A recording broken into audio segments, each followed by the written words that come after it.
Buenas tardes, para mí es un gusto poder venir y compartir sobre un tema que es un poco emergente y que es un tema planteado en algunas esferas internacionales debido a varios retos que hay con respecto a la cantidad de alimentos que vamos a tener disponibles en un futuro cercano.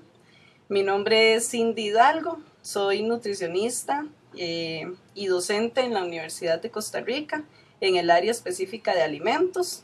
Y entonces hoy vengo a compartirles un poquito sobre el tema de insectos en la alimentación humana desde una perspectiva nutricional. Les quiero contar que ahí en este momento tenemos un curso que se llama Artrópodos en la alimentación humana. Es un curso que se ofrece a personas de diferentes carreras y en el cual hemos podido tener la experiencia de investigar bastante desde diferentes perspectivas, porque al haber personas de diferentes carreras, evidentemente por la experiencia profesional el tema se visualiza desde varios enfoques o varios aspectos. Y hemos podido investigar un poco sobre algunos aspectos de consumo, de composición, de preparación referida a los insectos en la alimentación.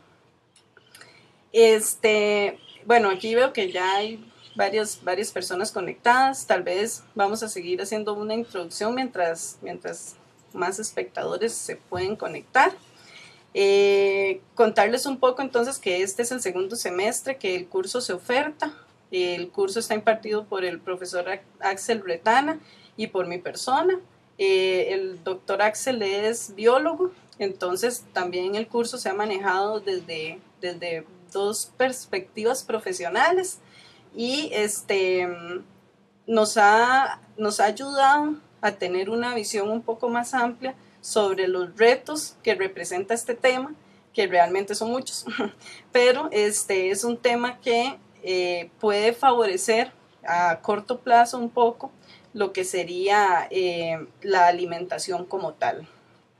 Entonces, bueno, vamos a hablar un poquito sobre algunos retos poblacionales que se presentan y que son la base del planteamiento por entidades como la FAO sobre el consumo de insectos comestibles. Hay una proyección de que para el 2050 van a ser más o menos 9.000 millones de personas las que van a estar en el mundo y a la par de la curva de crecimiento poblacional tenemos un decrecimiento grande en lo que son, por ejemplo, los terrenos disponibles para cultivos, terrenos para producción de productos de origen animal, ¿verdad? Básicamente producción de carnes. Entonces, se plantea el problema de dónde vamos a obtener la proteína de origen animal, las personas que consumimos proteínas de origen animal, porque para esa cantidad de personas va a ser un poco difícil que con las zonas de producción que hay se pueda producir tanta cantidad de alimentos. ¿Okay? Hay retos en cuanto a problemas nutricionales, tanto de desnutrición como de obesidad. Hay países que presentan serios problemas de desnutrición y es para los cuales se ha planteado la alternativa de de insectos comestibles como una opción para que tengan proteína de origen animal disponible. Estos países han sido generalmente consumidores de insectos desde tiempos remotos, entonces para ellos no es extraño el consumo de los insectos comestibles. Sin embargo, en nuestras culturas es un poco extraño pensar en eso. De hecho, hay bastante resistencia, ¿verdad? Ahorita vamos a hablar un poquito de los factores que condicionan el consumo de los insectos comestibles. En cuanto a obesidad, también hay altos índices de obesidad a nivel mundial y eso va en crecimiento. La obesidad se ha asociado con enfermedades de diferente índole, enfermedades cardiovasculares, enfermedades crónicas. Entonces, vamos a ver ahora cuando veamos un poco la composición nutricional de los insectos, que algunos favorecen el consumo de proteínas sin una cantidad de grasa adicionada importante. Entonces eso es algo que podría eventualmente favorecer a los consumidores que tienen algún tipo de obesidad. Otro reto planteado es el de desperdicio de alimentos. En este momento se calcula que más o menos una tercera parte de los alimentos que se producen se desperdician por diferentes motivos, y uno de los motivos importantes es, por ejemplo, las plagas. Cuando hay plagas, los productos se ven afectados seriamente. Las plagas prácticamente se comen las frutas, los vegetales. Entonces hay un gran desperdicio en este sentido de frutos que son frutos aprovechables, buenos, pero que por cuestiones de plagas se ven limitados, se ven desperdiciados. Entonces, en este aspecto, un planteamiento que hay sería el control de plagas comiéndoselas, por decirlo así, ¿verdad? Nos comemos los insectos que causan las plagas y podríamos controlar un poco que haya menos desperdicio. Además, cuando hay plagas se utilizan más agroquímicos, entonces si se logran controlar de alguna manera, eso podría generar más beneficios para la producción. Con eso hay que tener cuidado porque, bueno, tenemos una limitante en este momento, y es que si bien hay 1900 especies de insectos declaradas como comestibles, en nuestro país hay muy pocos estudios, hay solo básicamente una publicación de especies preliminares descritas como de consumo humano. Sin embargo, no tenemos bastante evidencia que nos indique cuáles son específicamente las especies de nuestro país que podemos consumir. A nivel mundial se consumen bastante grillos, se consumen larvas de diferentes insectos, se consumen escarabajos, cucarachas, moscas, termitas, hormigas. Las hormigas son uno de los insectos más consumidos. De hecho, en nuestro país probablemente las hormigas sean uno de los insectos que genera ingesta involuntaria más grande, ¿verdad? La ingesta involuntaria es cuando yo consumo insectos, pero no necesariamente porque quiero consumirlos, sino porque simplemente me salieron, ¿verdad? Están en el azúcar las hormigas, entonces me comí el fresco con ese azúcar y ahí van unas hormiguitas. Entonces eso es ingesta involuntaria. El tema planteado es que sea ingesta voluntaria, que yo esté consciente y sepa qué es lo que estoy consumiendo, ¿verdad? Pero bueno, las hormigas son una de las especies que, por ejemplo, en Colombia se consumen bastante en diferentes formas. Entonces, a pesar de que están esas 1900 especies, y eso va en aumento, descritas como comestibles, no necesariamente son especies que tenemos en nuestro país, y eso nos plantea a nosotros como investigadores un gran reto para poder definir cuáles son las especies de nuestro país que son consumibles.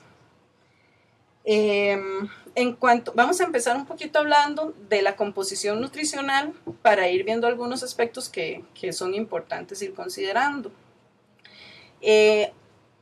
Algo que tiene que quedar muy claro es que la composición nutricional de los insectos varía mucho de acuerdo al estado de metamorfosis en que se encuentren. No es lo mismo la composición nutricional de una larva que de un insecto adulto. Generalmente los adultos tienden a tener una mayor cantidad de nutrientes. Entonces, por ejemplo, en cuanto a aporte de energía, de calorías, se hablan de especies que el aporte va desde 89 calorías por 100 gramos de materia fresca hasta 1250 calorías por gramo de materia fresca. Entonces pueden ver que la variabilidad es bastante. Es difícil establecer una cantidad, sin embargo, sí tiende un poco a que la mayoría de especies comestibles tienen un bajo aporte calórico. El tema que más se ha planteado y el que más se ha investigado es con respecto a la proteína que nos puede proveer el consumo de insectos comestibles. Entonces, se habla de que tienen una proteína de alto valor biológico, bastante disponible y digerible, que podemos aprovechar bastante bien. Entonces, básicamente el tema se plantea como una opción de proteína de alto valor biológico de un precio accesible. Ahorita vamos a ver qué pasa con los precios, ¿verdad? Pero así es como se está planteando a nivel mundial el consumo de insectos comestibles. En cuanto a proteína, como mencioné anteriormente, los adultos tienden a tener mayores niveles. Hay insectos, el contenido de proteína varía desde más o menos un 13% en materia fresca hasta un 45-50%, y en materia seca puede llegar a ser hasta un 65%. O sea, la cantidad de proteínas que podemos obtener es bastante buena. Además, los insectos tienden a generar o logran producir proteína con muy poco consumo de alimento. Eso se llama que tienen son muy ágiles o muy eficientes para convertir alimento en proteína. De hecho, un insecto en promedio necesita más o menos 2 kilogramos de alimento para producir 1 kilogramo de proteína. Mientras que una res, por ejemplo, necesita más o menos 9-10 kilogramos de alimento para producir 1 kilo de proteína. Los cerdos andan un poquito más abajo, 7-8 gramos para producir 1 kilo, y los pollitos como en 6. Pero los insectos terminan siendo mucho más eficientes para producir, para hacer esa conversión de proteína, de alimento a proteína, que cualquier otra de las especies. Aquí también tenemos un reto, ¿verdad? No es lo mismo comer 100 gramos de una carne a comerse 100 gramos de insectos. Y eso desde el punto de vista visual, desde el punto de vista económico, termina siendo también todo un reto, porque no estamos tan acostumbrados a ese tipo de cosas. En algunos casos y en algunas investigaciones, lo que se promueve es que entonces los insectos sean procesados y sean adicionados a otros alimentos. Por ejemplo, en algunas otras latitudes se habla de lo que sería el polvo de algún insecto, por ejemplo, polvo de grillo. Nosotros con los estudiantes del semestre pasado elaboramos una galleta tipo chips, ¿verdad? Esas de chispitas de chocolate, con polvo de grillo. También llevaba harina de trigo. Entonces, la galleta fue evaluada por un panel de expertos. Se hizo una evaluación sensorial en el Centro de Investigaciones en Tecnología de Alimentos aquí de la Universidad de Costa Rica. Ellos nos colaboraron con el panel sensorial y pues logramos un buen resultado. La cantidad de proteína no la pudimos aumentar mucho debido al costo que tenían los grillos, que ahorita vamos a hablar un poquito de costos, pero realmente el producto tuvo muy buena aceptación por parte del panel sensorial y de los estudiantes del curso de artrópodos del semestre pasado, que sí se hizo una evaluación también con los estudiantes. Entonces, sí se plantea un poco como en ese sentido de tal vez no necesariamente comerse el insecto entero, porque también en otra investigación que hicieron los estudiantes el semestre pasado, ellos trataron de evaluar cómo estaría dispuesta la gente, aquí en el campus universitario lo hicieron, cómo estaría dispuesta la gente a consumir los insectos. La mayoría de la gente lo que mencionó era que prefería comer los insectos que no se vieran en el alimento. Entonces, planteado como que sí, está bien, yo me lo como si me lo adicionan en una galleta, si me lo dan, hay en otros países productos como croquetas, como en tecnología de alimentos ellos tuvieron una experiencia con una torta de carne a base de larva, ¿verdad? Pero son procesados donde uno no ve como tal el insecto. Y la mayoría de personas reportan que prefieren consumirlo de modo que no sea tan evidente que ahí está el insecto. Tal vez eso mientras nos vamos acostumbrando un poquito, ¿verdad? No es lo mismo que sea un polvo de cucaracha a que usted vea como tal la cucaracha. Hay insectos que no presentan tanta resistencia al consumo. De hecho, cuando se les preguntó que cuáles consumirían, lo que mencionaron fueron como grillos, que es como más usual, ¿verdad? Grillos, hormigas, las mismas larvas se comercializan mucho y no hay tanto problema para el consumo. Entonces va a depender mucho de factores condicionantes. Por ejemplo, culturalmente, cómo percibimos a ese insecto. Pero bueno, siguiendo con la parte nutricional, esa cantidad de proteína y tipo de proteína que tienen los insectos comestibles tiende a ser tan buena como la proteína de la carne de res, de la carne de cerdo, incluso del pescado, ¿verdad? En cuanto a aminoácidos esenciales, en cuanto a digestibilidad. Entonces, desde el punto de vista nutricional, sí es una fuente viable de proteína de alto valor biológico. ¿Que viene asociada a otros retos que vamos a seguir conversando? Sí. ¿Okay? En cuanto a contenido de grasas, igual el contenido de grasa varía mucho dependiendo de la especie de insecto que sea, del estado de metamorfosis en el que el insecto está, pero básicamente no son tan altos en grasa y sí se ha visto que tienen cantidades importantes de ácidos grasos omega 3.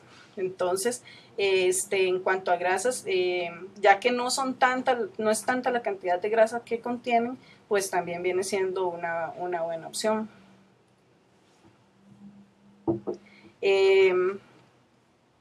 También, bueno, en cuanto al contenido de carbohidratos, tienen prácticamente muy poco contenido de carbohidratos, dentro de los cuales lo más importante es como la fibra, y las cantidades no son muy grandes. En algunas especies se reportaba un 25% de fibra, pero no en la mayoría. O sea, hay algunas que sí, pero no en la mayoría. En cuanto a contenido de vitaminas, son buena fuente de las vitaminas del complejo B, salvo la vitamina B12, que se ha estudiado mucha variabilidad dentro de las diferentes especies, entonces eso va a depender de la especie. Y en cuanto a minerales, son una buena fuente de la mayoría de los minerales con importancia nutricional. Sin embargo, también hay especies que llegan a tener bastante cantidad de sodio. Entonces ahí habría que considerar un poco el tipo de población al que va dirigido y la cantidad, dependiendo de la cantidad de sodio que tenga como tal esa especie específica. Algunos retos que nos planteamos, ¿verdad? El mayor reto en este momento es el costo. Estamos hablando que en nuestro país unos 300 gramos de polvo de grillo ronda los 30,000 colones. Entonces, eso se debe a que no hay mucha producción, que para los pocos productores que hay ha sido complicado poder producirlos y el consumo tampoco es masivo, ¿verdad? Entonces, estamos hablando de un producto que en este momento casi que es de consumo muy restringido porque es bastante caro comprarlos. Unas larvas también, las cantidades muy pequeñas de larvas, más o menos unos 60 gramos de larvas, pueden rondar también 30,000, 40,000 colones. Y eso es importante considerarlo porque el planteamiento que hay es justamente una proteína de alto valor biológico, pero barata. En nuestro país esa no es la realidad en este momento. En este momento no es barata. Algunas personas están haciendo esfuerzos, algunos productores, para poder tener consumos masivos. Les ha costado un poco la parte de permisos para tener criaderos de insectos comestibles porque no hay regulación. No tenemos regulación ni para la producción ni para el consumo. Entonces eso nos limita mucho que se empiece a poder dar algún tipo de comercialización. Si bien la legislación no dice que no se pueden consumir, tampoco dicen que se puede, ¿verdad? Entonces, eso también plantea otro reto a nivel de autoridades, regularlo. En este momento, hace como 2 años, Europa sacó la legislación de alimentos nuevos y ahí incluyó los insectos comestibles. Holanda va muy adelante en cuanto a eso. Y los países consumidores, básicamente en Asia, que son los que cuentan con regulación. En nuestro continente es muy poca la regulación. Estados Unidos está empezando un poquito a implementar algunas cosas debido a que la FAO lo promueve como una fuente de proteína alternativa. Pero sí, no es como tan amplia la legislación y la regulación que hay. Entonces algunos sectores se sienten un poco con miedo de promocionar, ¿verdad? Algunas cámaras o así, promocionar el consumo porque no hay quien lo regule. ¿Okay? Pregunta sobre el contenido de hierro. Okay. Hay una pregunta sobre el contenido de hierro. Sí, la mayoría de especies tienen un buen aporte de hierro. Entonces, como les digo, eso va a depender del estado de metamorfosis del insecto, pero la mayoría reporta un buen contenido de hierro. Ahora, sí tenemos estudios de composición de insectos como tal. Voy a decirles a las muchachas que pongan mi correo electrónico, y si quieren un dato específico sobre alguna especie, con mucho gusto yo les busco la información, porque sí varía mucho, pero en general tienen buen aporte de hierro.